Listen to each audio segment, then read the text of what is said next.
Mesdames et messieurs, bienvenue dans notre émission École d'imitation Kelasi ya Mbongwana ya Nzela ya Makanisi.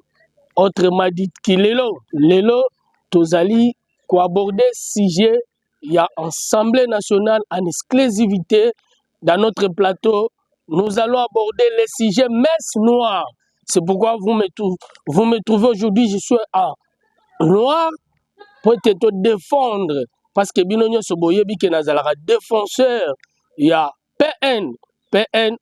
Nabiso Otoko Benga Vital Kamerhe Lwakaningini King. On veut bouffer du Kamerhe à un montant de $500. Tout a été bien planifié. Toyebi Maramouana constitue une menace à la cohésion, alors que la RDC fait face à de défis majeurs. Trop c'est trop. Le peuple vous regarde. Honte. Ah, Soni Mingi Mawa. Heureusement, les députés nationaux ont fait preuve de maturité politique de soutenir le bureau de l'Assemblée nationale. Tous derrière le chef de l'État Félix-Antoine Tshisekedi Tshilombo et toutes les institutions nationales pour préserver la cohésion nationale. Ndeka tomesana koloba na kati ya mission na biso ambo de kakate. Biso awa tolobaki formalité. Wala sikote na kolobela ba communicateur oya mbodi, ba communicateur oya formol bakotaka balabo, babandi kosa makambo na bango pote baya na yango. Kweli ni kweli. Otevele boloti ozonge zolo bosolo ekotikala kaka bosolo. Na bokolo la lelo kaka ndenge na lobite tozali na messe noire, on veut bouffer du Kamerhe à un montant de $500. Na kopesa biso pour etenga la lobaki, notre travail c'est vous informer dans la véracité. Tokosale la kabo solo kuna pona nini ete na assemblée kuna makambo bimi. Tata mama ndeko boya to jalie longo dans le bon yango te boye ba makambo nini ekoleka na assemblée nationale. Na kobanda nanu po ete bana o babimaka na mokolo babanda kobimisa makolo bamemaka ba mama babomaka ba mama. Me bano babandaka na moto ndete bazali bana bilaka bana ya chance yango te tokoloba kaka etango tokozonga na 2018 ti tokoma na mokolo lelo 2025 boko comprendre ete tobandaki pena malamu ezalaki mbotama moko elamu me ete lokola mbulunga mbutu bato bazali tokobenga bango ba flatteur bato banyokolaki biso po ete lelo mokonzi ya ekolo tata ya ekolo Félix Antoine Tshisekedi Tshilombo azwa lelo pouvoir bango nde baya lokola banzinzi po ete bamoni manga ekotela yango te bayeba sise bakoyeba te mbuma ebandaki ndenge nini. Tokomeka ko expliquer yango na lombangu nalingi nano te natia nano premier élément boyoka nanu lolenge mwana mboka Vital Kamerhe amekaki kopase message na ye ebongo toya na wana na kosala allusion na ingénieur Tchingi ye mutu azalaka kuna na caméra la nzela ya masini na bengaka ye le rôle dans l'ombre atela biso na bongo tozonga na plateau. Compris que pour certains c'était tout simplement pour déranger. Mais si ça pouvait se limiter là, c'est bon. Mais il y en a qui ont écrit au président de la République non, on est en train de vous trahir, on en va à l'encontre de vos orientations, alors que la lettre a été lue ici devant vous. Qu'est-ce que nous cherchons dans la vie quand vous voulez faire du mal aux autres? De façon délibérée. J'ai déjà souffert comme ça dans ma vie. Je ne vais pas vous énumérer toute la souffrance que j'ai endurée. Je ne crois pas que 10 parmi vous allaient accepter encore de travailler après ce que moi j'ai connu. Je l'ai fait par amour pour mon pays, je l'ai fait par amour et par amitié et par loyauté pour le président de la République. Et si les gens ne voient pas ça, Dieu le voit. Merci. Merci. lokola tozongi ete na kati ya plateau bomoni ete mwana mboka Vital Kamerhe koloba c'est la seule personne oyo akonyokwama oyo ezaka ete bakobwaka libanga ye moko ete alobaka babwakaka libanga na lingolo etela elema wana mpe nayebi ete ekoleka mwana mboka oyo tokobenga tini akotiela biso yango na nzela masini po ete babwakaka libanga na mango etela natangaka nde bokitika ngai te babwakaka libanga na nzete oyo eza na mbuma soko ndimi bokonzi seke nzambe apesi yo moto ya kosupporte charge ya kibokonzi boye te yango tomonaka Vital Kamerhe partout azali bakobundisa koningisa ye me azali moto oyo atikala valable na baprincipe na ye auprès ya chef de l'État kobanda 2018 tina mokolo lelo toko aborder sujet wana yango te nalingi nayeba nakomituna motuna eloko nini ekoleka kuna na Assemblée nationale eyali na bato mosusu bakoreproche Vital Kamerhe président Assemblée nationale o yazalaka traître traitisme yango euti wapi po te na baprincipe soki bolobi traître c'est que accomplir mission na ye te wana na nakei na 2018 po tokoma meme na mokolo lelo na 2018 c'est la seule personne oyo andimaki Fati ntango wana bato nyonso nakoki kotango kotangelanga politicien nyonso bokomona lelo meme na kati ya gouvernement na bacommunicateur oyo bakoya oyo babotama na nzela ya makolo bango bayaka kaka mpona bambodi soki babeti milinga ebima biso toyali bongo te mpona défense wana ete nasali allusion mpona koyebisa ndeko moko nakomona ye mikolo oyo nayebaki esika akokende kokemandaka biso to bakemandere te et nous sommes pas de flatteurs abande kotambola na babiro na biso bisika nyonso kolobela Vital Kamerhe wana là je fais allusion à une personne ce monsieur d'ailleurs barapete komona ye penda yango wana po ete biso nde tosimbi oyo ezali ya bokoko ezali biso babengaka ye Timothée Lenoir nalandaki ye mpe na nzela ya réseaux sociaux po ete biso na baplateforme na biso nyonso kobanda Twitter, Instagram, TikTok, Facebook toke na YouTube okokuta biso penda tozali bien planté tozali wana tolandaka maemaso ekoleka po te biso tosalaka mosala ya YouTube nalandaki ndeko wana na bokebe aza koluka bandeko banso o azali na besoin ya bakadre ube bandeko ya INC bango nde bato babandaki masolo moko po te yango nakobenga yango mbodi po basalaka yango na obi ete tout a été déjà bien planifié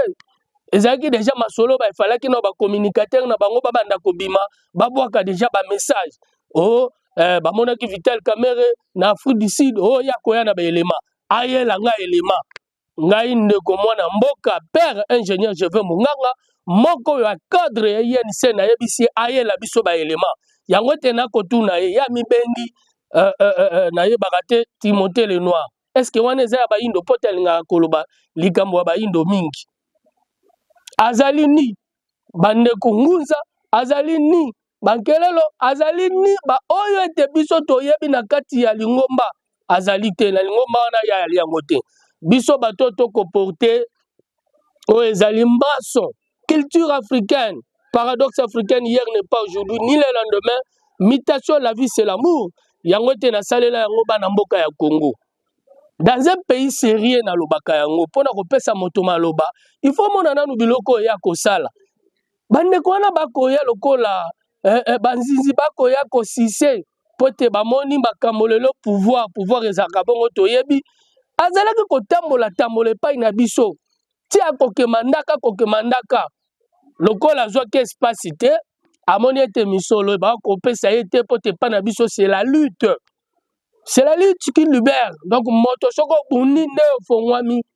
yango ete akoma lelo te asali biso tokoma binemi na ye INC eza binemi na yo te po te otikala kozala mpe membre de rate ou bien militant te ya kati ya INC oyaki ote boye botoyebi yo bisika olekaki yo loba Vital Kamerhe azangi na Afrique du Sud yo monake bimisa baelema wana tomona po ete na bandi na moto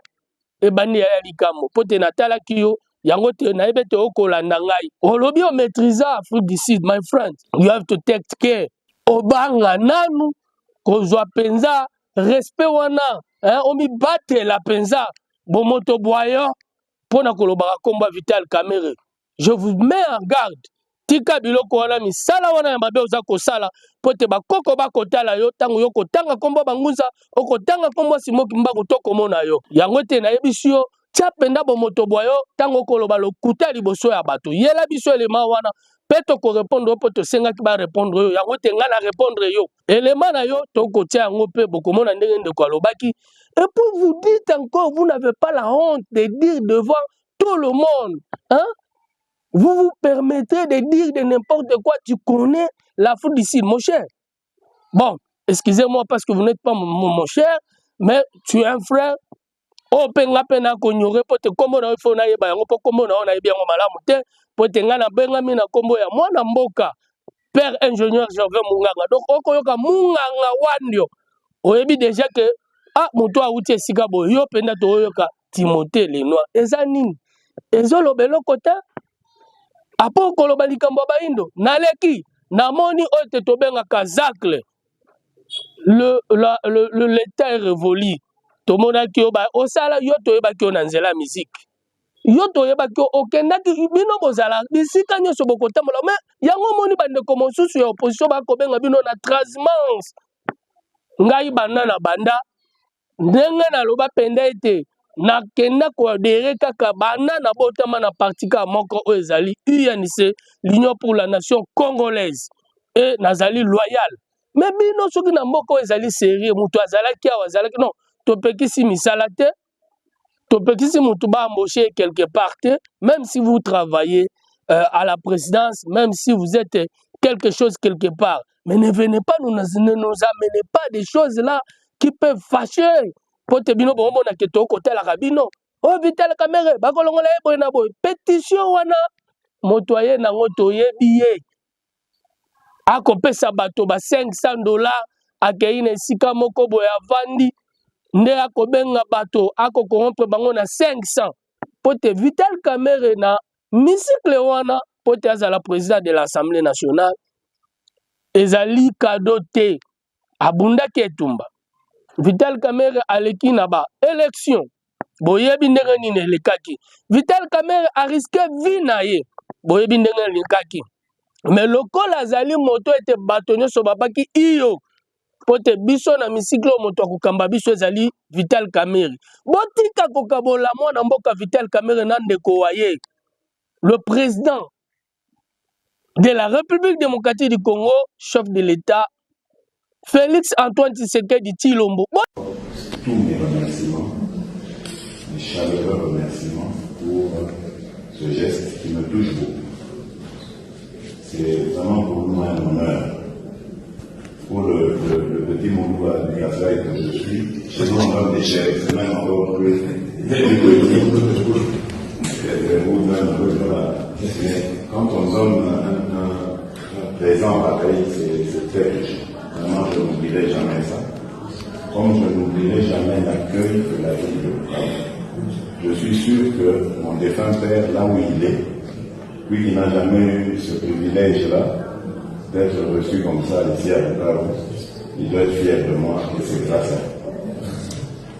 lui. Par rapport à cette alliance que nous avons scellée avec mon beau-frère,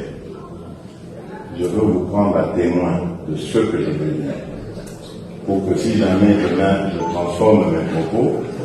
que vous soyez les premiers à me maudire s'il le faut.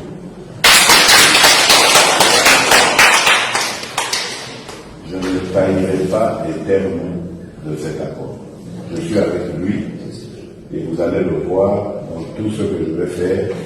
Je vais toujours être avec lui. Je ne le trahirai jamais. Si après le 23, il y a quelque chose qui arrive et qui ne soit pas prévu dans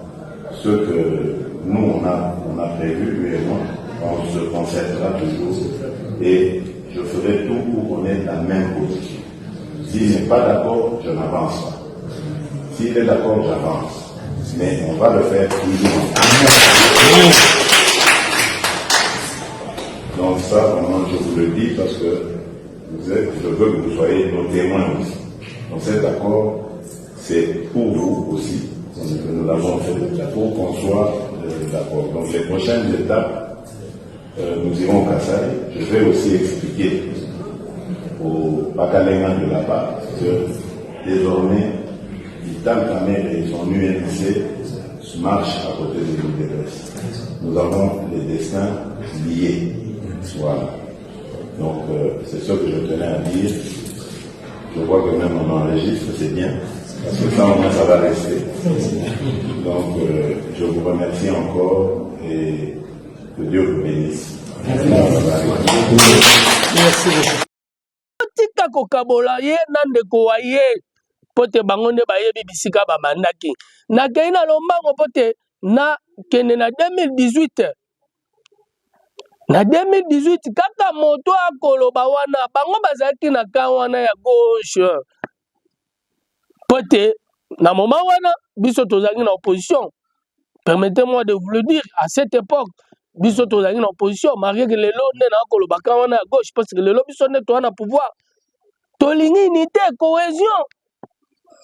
Bango bazalaki kuna. Ba menasaki mwana mboka Vital Kamerhe tango akomema mokonzi wa biso papa mokambi ya ekolo Félix Antoine Tshisekedi Tshilombo kuna na babutembo bisika nyonso nalo ba Grand Kivu. Ce n'est pas toujours butembo parce que bandeko pe bayalaki kote wana bango batielaki biso libaya. Boyoka lisolo moko teke kamera lobi ke no tango bakokende balanda bango na bamasheti. Bobosani yango wana nasali appel na bandeko na biso ya UDPS. Toboyi hypocrisie. Pote ezali makambo ya politique, ezali makambo ya mboka, tolinga totamwisa to aider chef de l'État. Pote moto aye na pétition wana lobi kuna na kopesa bino elema bindule Crispin toyebi malamu lobi azalaki na biso na INC. Lobi azalaki na biso abetaki tolo. Bomona ka nde ba politiciens congolais, les politiques congolais bazalika bongo. Yango mona ba kokoko simba ko porter même kitate on a la benga kita wana na ko mona nde bwanya. Parce que c'est l'intelligence qui est la richesse. Nathalie Bukita ya Congo parce que muto azali na bwanya nde yango na zui richesse neto koyeba ko simba kita ya bana ya mboka ya Congo na unité. Mais batu mususu bazali kaka pona ko kabwana. Tanga moni bongo timbelike masoleza kuna mbang akima mupanzi wana. Muto azalaki lobby cameriste lelo akomi tango biso tozalaki kuna na kati ya Genève na 2018 bazalaki te tosololaki na otela bino pe pona ko rappeler biso pote na baki mwana abota makana makolo abomaka mama ba wana balimbisaka te me bano babota makana mutu ndete bapesaka nzela to jeli elongo dale bon benga bandeko nyonso bayeba kolanda makambo na kolobe koleka na kuna na lingomba ya Assemblée nationale pote epesaki pe mbutu ezali pe mbutu ekotaki esali ete mwana mai ndeko na bengi mwana mai excusez-moi ndeko ya biso oyo wana pote azali pe mwana mboka aye na pétition na ye oui ezali mosala me pétition fo o mituna yango te to mituni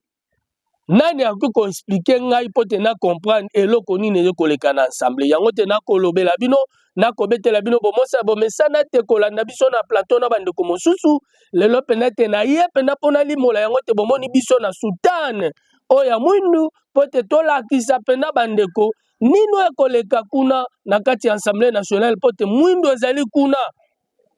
bandeko bakosomba bomoi ya bato bakosomba bomoi ya peuple congolais na $500 yo moto bavotaki yo bapesa oka 500 likola 500 likambo ezali mama na likambo ezali nini balobi ete ye po soki bayebisaki biso ke aza traître yango ya nini yango te na yebisi biso traîtrisme wana ezali te po te bamosusu balobaka alingi kosoutenir dialogue mingi mokonzi ya mboka tata ekolo Félix Antoine Tshisekedi ye moko kutu akolinga nde dialogue cohésion nationale yango te tomoni bakor adowa tomoni bakoro ya Washington bisika nyonso tata ekolo akotambola na diplomatie nzela na nzela moko oete mama wa biso Judith Simiwa akosala mosala me ndenge ni bino bokoya kaka na bamakambo moko boye ya division ya bokeseni bokolanda nde baintere na bino ndete ntango asali pétition wana tomoni eloko pe pesami ya bosolo eza te parce que il fallait qu'il vienne nous dire que bayebisa peuple po te totindaki bango te botala Kamerhe kuna asali boye eza na eloko te oyo te mwana mboka Vital Kamerhe oyo baloba te asali ezali kaka po te lokola efalaki bakende sur terrain badepute ndenge bakende na rentrée parlementaire avant bazonga fo bakende na baterrain bakende baya na barapport batambola na kati ya basociété congolaise ya l'état bainvestigue bango basala investigation batala ebongo bayela bango barapport mwana mboka Bindula azali PCA quelque part ayebi ke azali na rapport moko akopesa te ya kolakisa ke na bandeko nyonso oyo bazali na kati ya misikle wana ya Assemblée nationale ayebi ke biloko oyo asali yango te epesi zuwa epesi kanda bakomi kokabola mbongo bamisusu mpe balobi ete mpona ye ndenge ezali wana azobomba makambo azolinga soki kofuta mbongo te papa mama nakoloba sikoyo na bamama na biso po te mboka oyo lelo bamama bakoma koteka basapu bamama bakoteka avocat bamama bakoteka matembele mpe nuna bakotambwisa yango biso tovandaka na bisika oyo te okotala bomoni mpenake nuna eyaka mpena bakobeta nuna yango oyo yo mobenge mama nuna yaka me bango bavandaka bisika wana te napesi bana mwamba nyonso mbote mpe bana yanga bamo nyonso oyo balandaka nga napesi bango mbote biso tovandaka na bisika bongo me bato bakoya kobelela baflater oyo bakoya kotia makelele ezali mpona baintere na bango ntango amoni intere simbi te oui tolobaka politike ezali mona intere me na condition nini intere ezali ya société intere ezali ya peuple akobénéficie na nini banda bovandi na kati ya assemblée peuple akobénéficie na nini mwana mboka Bindula osi otie motion ya noma ya oyo ya makambo ya kitoko eza ya nini nakomituna mpona nini boye mokili yo kaka boye nabokoli moto akomi lokola moto akofinganga lelo moi butu na bato bakondima yo te obo ezali mabe ya bato mokili yo akosenga mbongo liboso se kombo na ngai akende kondefela mbao se kombo na ngai ye lokola Yuda na nzoto ya Yesu ye ndeko ya Kaye tobengi Kaini kombo na ye ya sika Yuda Iskariete akotambola lokola mopepe ya Kaini etumbu Nzambe apesa na bato lokola bango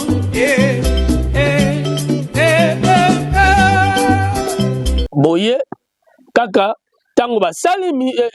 pétition na bango napesi force na badepute nationaux oyo nyonso batelemaki mpona kocontre pétition wana nakomona mwana mboka Gabriel Mboma nabengaka ye double brassard yazali interfédéral ya ville ya Kinshasa mpe Elia ville ya Kinshasa kuna na tiango mobima bato nyonso bazalaka epai na ye namoni petit pepele oyo azali honorable ye kuna na Kasai ye mpe atelemaki bandeko banso wana force à vous yango te napesi bino mpenza longonia mpo te botelemaki bolakisaki ete boyi mibali eyali makambo ya mboka me na kotelema yango wana ekomaki ete toyebi ke main noire ezali wana mpo te bandeko banso batelemaki mpona kocontre pétition na bango basignature mpe mokolo to ekotaki bakangamaki bazongaki bandako na bango na ba 4 heures po ete bakodefendre balongolaka moto soki asali mabe balongolaka moto soki po te moto akotambwisa mboka na lolenge ya malamu donc soki nalobi mboka bango bazali bato bakopesa biso bagrande directive ya kati ya gouvernement mpe kotalisa biso te awa tolingi boye balwa kofote balwa lokola bakitisaki batrain de vie wana kongomani nyonso fo ayeba misikle ya lelo Assemblée nationale ya lelo biso nyonso meme na buku oyo nakomaki yango po te toyaki na besoin to diminuer ba train de vie ya ba politique ba diminaki yango si eza lolenge ezalaki te baninga bakomi komona lokola te boyaka nde kokamba mboka ti boyaka nde koede population kokamba mboka eza koede population bakomi kotia nungu ote Vital Kamerhe afuta mbongo bien te Vital Kamerhe tala boye yango ete omoni epesi zuwa epesi pasi mais moto lokola Vital Kamerhe il est égal à lui-même banda atikala pembeni ya mokonzi ya mboka Félix Antoine Tshisekedi pembeni waye asutenaka ye pe INC Mobimba tozalika nsima ya tata mokambi wa ekolo Félix Antoine Tshisekedi biso toyelaka mbodi te biso toyaka kaka mpona défense oyo nakoyebisa bino kweli ni kweli otevele boloti ozonga ezolo bosolo ekotikalaka bosolo ndete yango te nakomona tokokende koshite tokomokende na suka nameki koexplike biso koyebisa biso mpe koinforme biso binule akobimisa mobulu kuna na hémicycle wana esika ete etuluku ya badepute oyo bakambaka na kati ya etuluku wana bandeko nyonso batondaka wana ya kokaba nde mbongo la main noire la baza wana mpona kosala nungunungu moma oyo tokoluka cohésion nationale touti na bambutumbutu mosusu bino moko boyebaki pour ne pas citer le nom des gens awa lisu tolingi tokoma lisu na mbutumbutu lisu likambo ya Kamerhe po te ye lokola azali le pacificateur bomesana tomesana na ye ata tolobi eloko te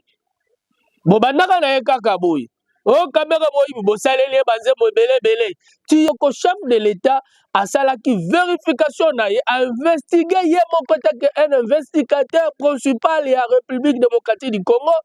aloba na biso c'est un homme honnête et Vital Kamerhe il a beaucoup à faire dans ce pays yo sikoyo koboya yango nani soki moko ya biso oyo azali mokambi ya bato nyonso moto alobi yango bongo ezalaka kaka zuwa lingolo soki eteli yango te esalaka bongo yango te nayebisi biso boyebaka ke kuna bambongo nde eza kokabwana bambongo wana efalaki ntango ezalaki rentrée parlementaire bazonga na babase batala babase na bango evotaki bango po ete bayeba kosala makambo oyo bamonaki te baya na barapport bango bakei nde na keto po ete mwana mboka Vital Kamerhe oyo te ye boye oyo te ye boye or bazali na eloko moko te oyo bakoyebisa biso parce que balobaka te moto asali boye oyo bango bakolela ye mbongo mabumu na bango bosu bolie mpe mboka mbongo oyo ya bana Kongo ebele mpe bokokoliaka yango kaka soki omoni ete batali oyo balingi baya kotala mosala okosala omoni yango mabe yango ete mpona kokende tokomi kokende na suka mpona koeshite Vital Kamerhe un espoir de tout un peuple na kati ya Congo oyo bato balingi ye mpe tokozela biso nyonso tokozela rentrée parlementaire tokozala mpe wana tokoya na bakamera na biso parce que biso tozali na kamera ntango nakoloba bindule nakotiela bino mpe elema bokomona ye moko mwana mboka Vital Kamerhe ntango akopesa bato mbote na misikle ezalaki oyo ezalaki ya union sacré ayebisaki ete makambo okosala tokomona yo makambo okosala nazali informé yango te nalobaka moto azali informé koleka biso nyonso ezali tata mokambi wa ekolo Félix Antoine Tshisekedi Tshilombo tango yoko Vital Kamerhe akenda ye po akenda kosala yasi ayebaki Vital Kamerhe asalaki apesana yasi ayebaki parce que ye nde mokolo bainformation azali na baservice oyo eza koya koyebisa ye makambo avandika mpona kotala likambo mpona kotala likambo me bino bokoyela biso kadiosha bokoyela biso bamodi bokoyela biso lokuta oyo balobaki ete lokuta monene po ete na banyongo mabumu na bino ezali mpona bana mboka ya Kongo te bolingi ete kongomani ayoka pasi po ete bino nde bosarichir ok nde tovotaki bino bovotele biso baloa tozali na moma moko ezali malamu te bosala en sorte ke makambo ekende malamu yango te tokomi na suka ndenge kaka na uti koloba na bino bandeko wa ngai mpe bandeko baso balandaka ngai na nzela ya telefone na plateforme na biso nyonso ya réseaux sociaux ye moko mokonzi ya ekolo tata ya Félix Antoine Tshisekedi Tshilombo abengisaki bango nyonso abengisi premier ministre abengisi la première ministre abengisi président assemblée nationale, président enseignant, et puis na oyo azalaki mokonzi ya cour constitutionnelle ka muleta bavandaki penda basololi pe apesa instruction priorité de priorité ezali kimia totia kimia to travailler ensemble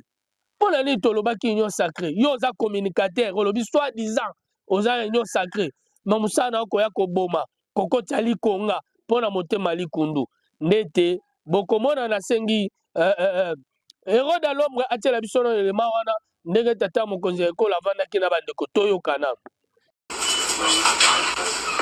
Trouver des solutions concertées aux problèmes cruciaux qui touchent à la vie des populations congolaises, telle est la finalité de la rencontre qui a réuni ce lundi autour du président de la République, Félix Tshisekedi, le président de l'Assemblée nationale et du Sénat, la première ministre, ainsi que le président de la Cour constitutionnelle. La réunion interinstitutionnelle présidée par son Excellence,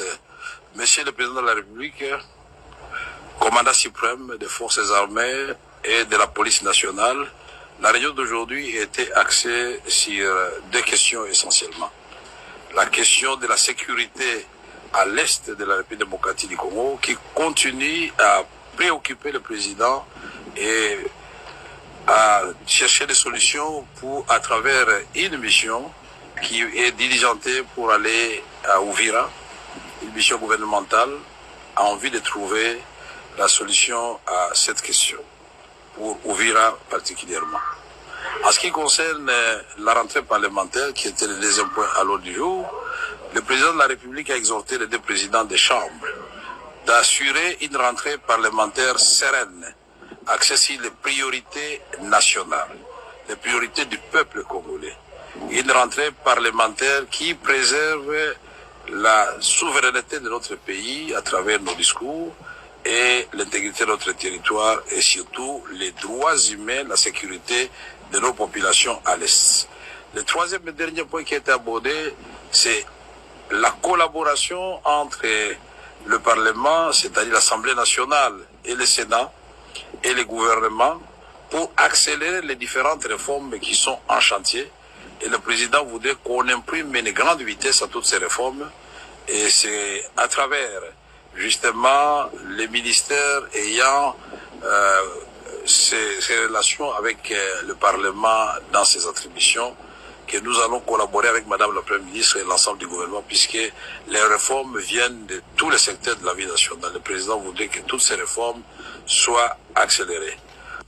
Il convient de retenir que le président Félix Antoine Tshisekedi veut que le Parlement travaille en parfaite collaboration avec le gouvernement pour faire triompher la cause du pays, surtout dans cette phase cruciale où il se déploie diplomatiquement. Merci, bozongeli biso na kati ya plateau na biso awa ndeka na mesala koloba boyebete soto komi na suka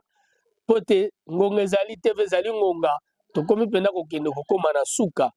yango te biso to mesana kopesa bandeko banso bote tango tokomaka na suka ezali na bandeko balandaka nga wana penda bazali baabone na biso totikaka pe bango te pote bango nde bakomelaka ngai pote bakomelaki ngai pasi mingi pe soni na makambo ezali koleka na kati ya Assemblée nationale na badepute oyo bango te bakufeli kaka mabumu na bango olete babundela biso na pesi mbote na ngai na Mireille Nzinga kuna nakei na mosika nakomona kuna na mosamba pe na ngiringiri bisika ete bayambaka pe biso bato ozalaka na bango bazali pe moko ya Live Mapendo cadre ya Live Mapendo oyo ezali affilié na kati ya nzela ya INC na société civile otokobenga Senera Masoke yango te nakei kopesa mbote na ngai na Chanceline Kieri nzambe ya bamama yete namoni ete lipasa o babengi ete Neli Tokosi napesi epe mbote Ferdinand pe munganga na mosika napesi pe bango mbote yango te tokokende kosuka tomisana bongo nakoshite kaka pote nakosilisa te ata te bino bolobaka o mwana mboka Père Gervais munganga so avandeli alingeli ka INC nazalaka moko ya INC mosala oyo nga na pona nde yango oyo ya kopanza sango yango te nakotika bongo te makombo nakomona oyo koleka bakolinga babufe moto oyo azali nga na yo moto ndenge balobaki ete aimez-nous les uns les autres bolingo eza te mpe ya mboka na badepute na biso. Nazongali lisusu kotala kuna kaka na misikle namoni honorable Gaborien Moma coup de chapeau interfédéral ya ville ya Kinshasa na bosani te CG Bilika Mbale Eraston yazaka pena moto akimia bazali nde ba flatteur. Pepito Kilala na pesi pe mbote pote azalaka moto ya kimia yango te na koloba tokovimbisa tovimbisi lelo nde yango te tolobaki lelo fale tovimbisa ezali lokwa mama aye asombi loso atali ete mokili bana elina tuluku ya bato akosala loso ati avimbisi matama yo pe vimbisa atie loso tango bakolia pote bato batonda yango te nalobi kweli ni kweli bosolo kotikala ka bosolo otevele boloti ozonge zole tojali elongo dale bo yango te nalobaki fonoli na mosomo tokomi na suka na bosani te cordon Joseph Papi Okata na mosika na moni kuna na mboka ya malili kuna na ngwele na pesi pe mbote na mosika yango te na pesi bandeko baso o balandaka ngai na pesi biso baso mbote tokomi na suka